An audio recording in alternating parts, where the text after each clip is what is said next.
It's now my pleasure to introduce our keynote speaker for this evening, the Honorable Raul Ruiz, MD, Congressman representing the 36th District in California, which covers a large portion of eastern Riverside County, including the Coachella Valley, where Dr. Ruiz grew up. After graduating from Coachella Valley High School, Dr. Ruiz attended UCLA and then Harvard University, where he earned his MD, a Master of Public Policy degree, and a Master of Public Health degree. After completing his residency training, Dr. Ruiz returned to the Coachella Valley and began practicing emergency medicine. Driven by a commitment to improving the health of his community, Dr. Ruiz became a rising advocate for the medically underserved. Among his many contributions, Dr. Ruiz established the Future Physician Leaders, a program that offers training experiences and mentorship to local high school and college students who aspire to become physicians. The program, now a part of the UCR School of Medicine, has grown to serve more than 100 students in Riverside and the Coachella Valley. Prior to becoming a congressman, Dr. Ruiz held the arguably far more important role of Senior Associate Dean for Community Engagement right here in the UCR School of Medicine. Just kidding. He did hold the role. Please join me in welcoming our distinguished speaker, Dr. Raul Ruiz.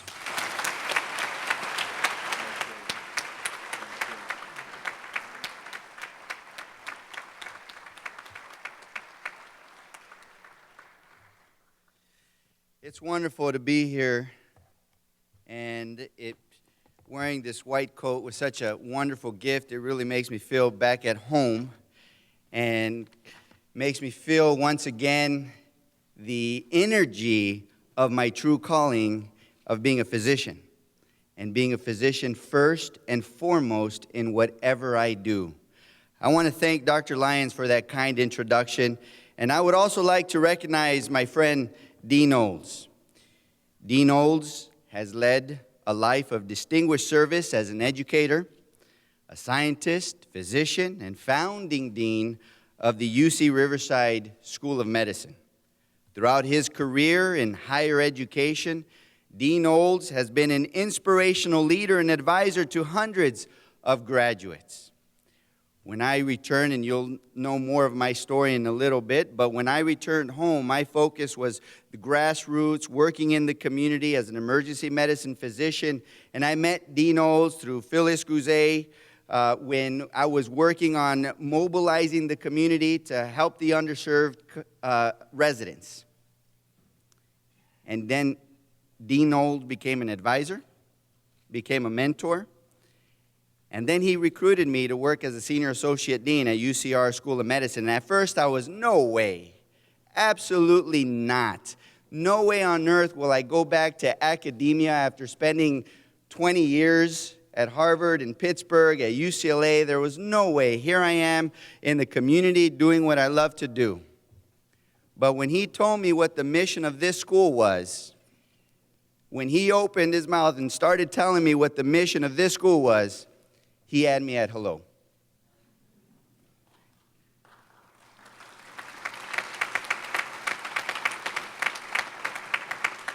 And you can tell those who just blurred the mission as part of their protocols when they talk to people, and you can tell those when it comes from their heart, when it's genuine, when they truly believe in it.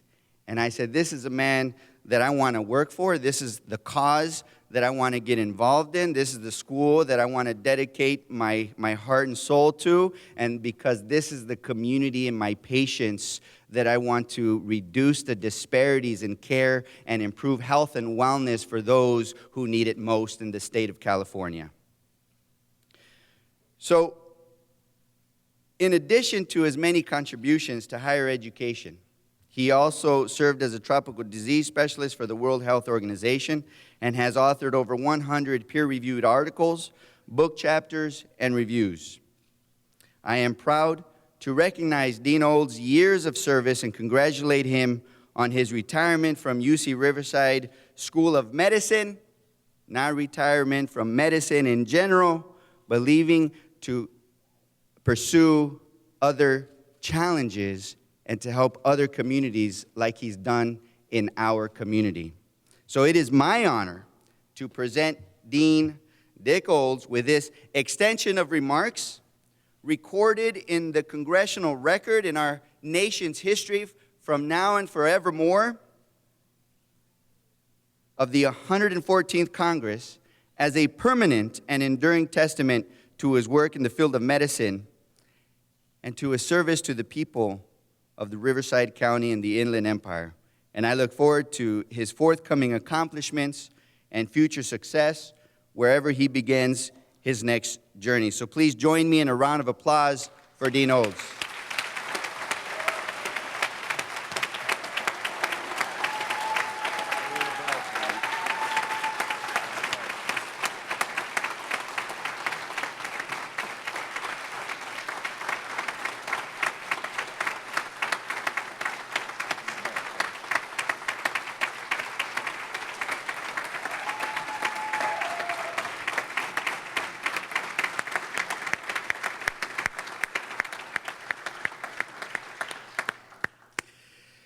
You know, it's great to see some old friends here and a lot of new faces, and I want to take a moment to introduce myself and tell you about the journey that has led me here. But today is a very special day for me. It's a very special day because I see some of my FPL students, my future physician leader students here. And one in particular, all of you are wonderful, but one in particular I've worked with for many years, and so I know because of this he's going to be teased for the next several years, but his name is Koa Nguyen. Koa, raise your... I got you, my friend.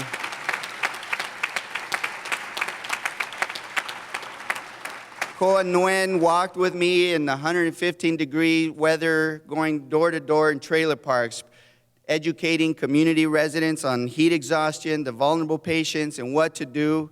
He was there with me in many of my challenges, and now he's here in the School of Medicine. He epitomizes what this school is about because he's from here, and he wants to serve here with excellence as a leader in medicine. I want to challenge you all to get involved and talk about why each of your communities desperately needs you to become active in service to those in need. From the time I was 4 years old, I knew I wanted to be a doctor. In my community, my family, friends, and neighbors came to my mother for advice because they could not afford treatment and didn't know where to go. You see, my mother and father were farm workers, and that community was a trailer park. And so they would come and ask her where to go, and she would always be kind and help, and to this day would give the shirt off her back for anyone who needs one. So one day she asked me, "Son, what do you want to be when you grow up?" And I looked at her and I said, "Well, Mom, you know, what do you call people like you that serve others, that help people?" And she was smart. She said, "A doctor, son." She said, "A doctor." So I always knew that I wanted to be a doctor and come home one day to serve the community. And as I walked through high school and the time came to move away to college at UCLA, money was very tight, like for many of you and your parents. So I worked in the packing plant with my father, stacking boxes and sweeping the floors. But I knew that even with student loans and scholarships, money, like too many American families, still would not be able to afford the cost of an education. So I went around the community. I know I was interviewed on TV the other day about what's the term when students are going online, Octavio? Crowdsourcing and raising money through the internet for their education. That's a fabulous idea. That's a fabulous idea if you're accountable to yourself and give those people that serve and give you the money, the progress report of the A's that you're getting in school, right? So I went around and to small businesses and handed them a contract. Mind you, it was 110. I'm wearing a suit. People thought I was crazy. I was 17 years old, and I'd hand them a contract, and I'd say, "I'm offering you an opportunity to invest in your community by investing in my education, because I promise you I will come back home as a physician and serve the community." So they gave me $20, $40, raised $2,000 that summer, paid for 2 years worth of school books. Nowadays, it's like a semester, right? because it's so expensive. But I was able to afford UCLA, and after working my way through UCLA and getting into Harvard Medical School, the School of Public Health, and on to this Kennedy School of Government, I was determined to come back home to work to better the community. So when I left home, I knew I was going to return one day to serve. In medical school, I found the tools I needed to make a difference in my community. So after 17 years leaving home when I was 17, I came back home as an emergency medicine physician, and the first place I started doing my community advocacy work were in farm worker trailer parks, like the ones I grew up in, giving free health education, doing free flu vaccines to our most vulnerable seniors who live in trailer parks, providing education under the stars for free. I led a healthcare initiative to address the healthcare disparities and the physician shortage in the eastern Riverside County, which the numbers that my students like Koa and others helped me identify are astounding. Numbers like one full-time equivalent physician for a population of 9,000 people. That's worse than some of the developing countries that some of us have gone and practiced in. And that's the birth of the UCR School of Medicine. That's the need that we have here. I started the Future Physician Leaders Program so that individuals like Koa and others have a venue in the community to aspire to become physician and have contacts and mentorships, opportunities, so they can get into medical school, into our residence, and stay in our communities to practice medicine with excellence. So through my medical education and the experience it led me to, my eyes were open to the reality of suffering and the possibilities for healing when we come together, and to refuse to allow the size of the challenges we face to stop us from finding solutions. When I returned home as a doctor who was working in the medically underserved communities and as an emergency physician, it was clear to me that we needed a new paradigm, a new way of thinking as we faced seemingly unsurmountable health disparities. In farm worker communities, where residents rely on wells for drinking water, reduced groundwater levels result in higher concentration of contaminants, including dangerous nitrates and arsenic. In fact, the EPA found arsenic levels in the lower Coachella Valley were 6 times the legal safe drinking limit. Additionally, due to air pollution exacerbated by the drought, our region has one of the highest rates of childhood asthma hospitalization in California, nearly 3 times the state average. And almost 85% of these hospital admissions occurred among Latino children. Making matters worse, as I mentioned earlier, under these environmental injustices, in these insults to our human dignity and health, we exist in an underserved area with minimal clinics and so few healthcare professionals who care. And so it is clear to me that now, more than ever, that we must leverage and maximize education in our country to raise up and empower people to not only make a better living, but to serve others. So I saw thousands of patients in the emergency department, but I knew early on that to truly be an advocate for health and wellness, I had to look beyond the emergency room to the social determinants of health, the environment in our impoverished communities, jobs that pay a living wage, and the opportunities for advancement through education.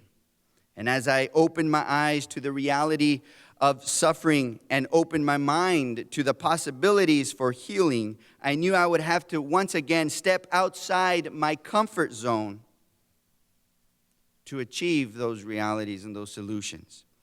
And I saw a Congress that is broken, playing politics with people's lives and leaving the most vulnerable in our communities behind. So with the support of friends and family and community, I decided to run for Congress.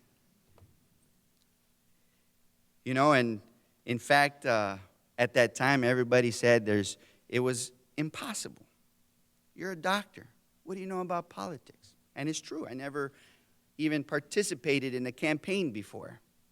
In fact, I had some of the local established politicians tell me, "Who the hell do you think you are? Why don't you wait your turn in line like the rest of us and run for school board and the assembly and the state and all these other things?" And as a physician, first and foremost, I looked at them in the eye and I said, with all due respect, I don't have to ask permission to serve the community. So I ran. We defeated the odds. I won. And now in my second term. But when I was first elected, I became one of 16 doctors. 16 doctors in the House of Representatives. By the numbers, almost half of the 435 members of the House of Representatives were either lawyers or full-time politicians before they were in the House. That number is staggering. In a nation as diverse as ours, it is critical that we have diversity in our nation's leadership, diversity in our hospital, and diversity in our medical schools, a diversity of opinions and backgrounds and life experiences. And that is where you come in. We need more advocates for health and wellness who have given their lives to the service of their communities, to step up and step forward and use your life experience to lead this country and shape our policies, first and foremost as a physician. In every community in this country, those realities of suffering will diminish, and the possibilities for healing will grow as you step forward to lead. As you answer the call to serve and bring your talents and your experiences to this public arena. This ideal is not new or novel. It's right there in the UCR Medical School's mission statement. So let me read it. The mission of the UCR School of Medicine is to improve the health of the people of California, and especially to serve inland Southern California by training a diverse workforce of physicians and by developing innovative research and healthcare delivery programs that will improve the health of the medically underserved in the region and become models to be emulated throughout the state and the nation.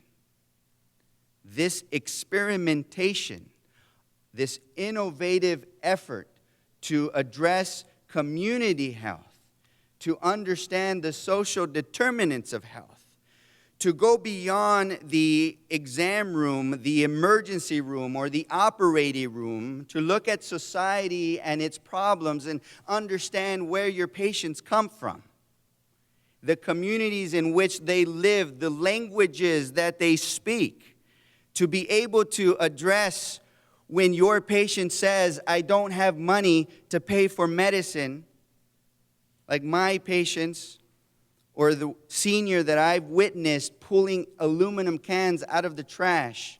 And when asked, she said, "I'm saving monies to pay for my insulin." How will you prescribe expensive medications for her without addressing her need to get those medicines? How will you tell a farm worker to eat healthier fruits and vegetables when they can't afford the fruits and vegetables that they pick? And it is our responsibility to be fully integrated to find the path of success in therapies for our patients. Because it is not the patient's non-compliance that's the failure.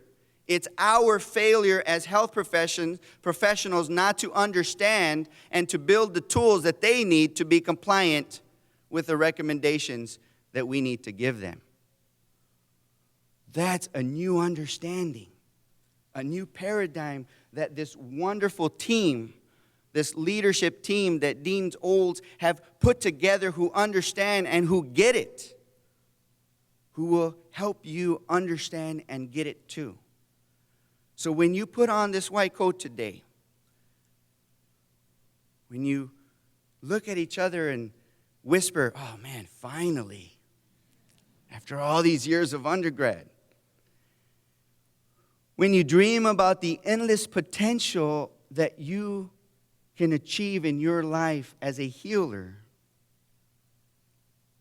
I want you to really think of the mission of this school and your exciting role with this mission. And I want you to know that the nation is watching, because this is an experimentation of what medicine and the future of physician engagement is going to be all about in the United States. So, thank you. It's okay to clap.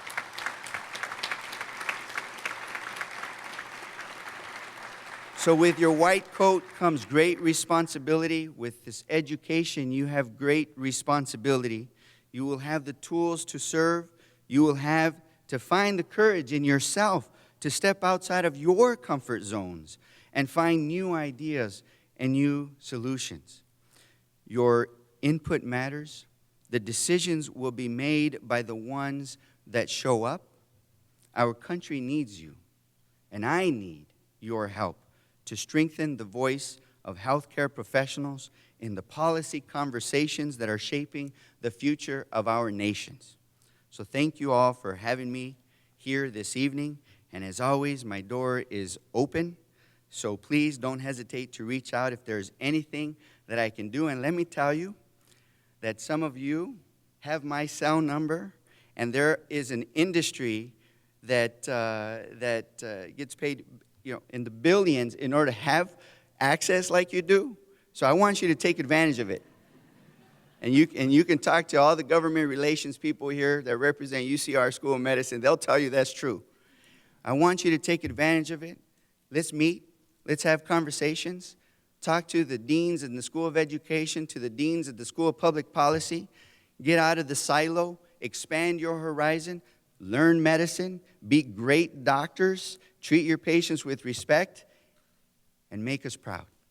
Thank you very much.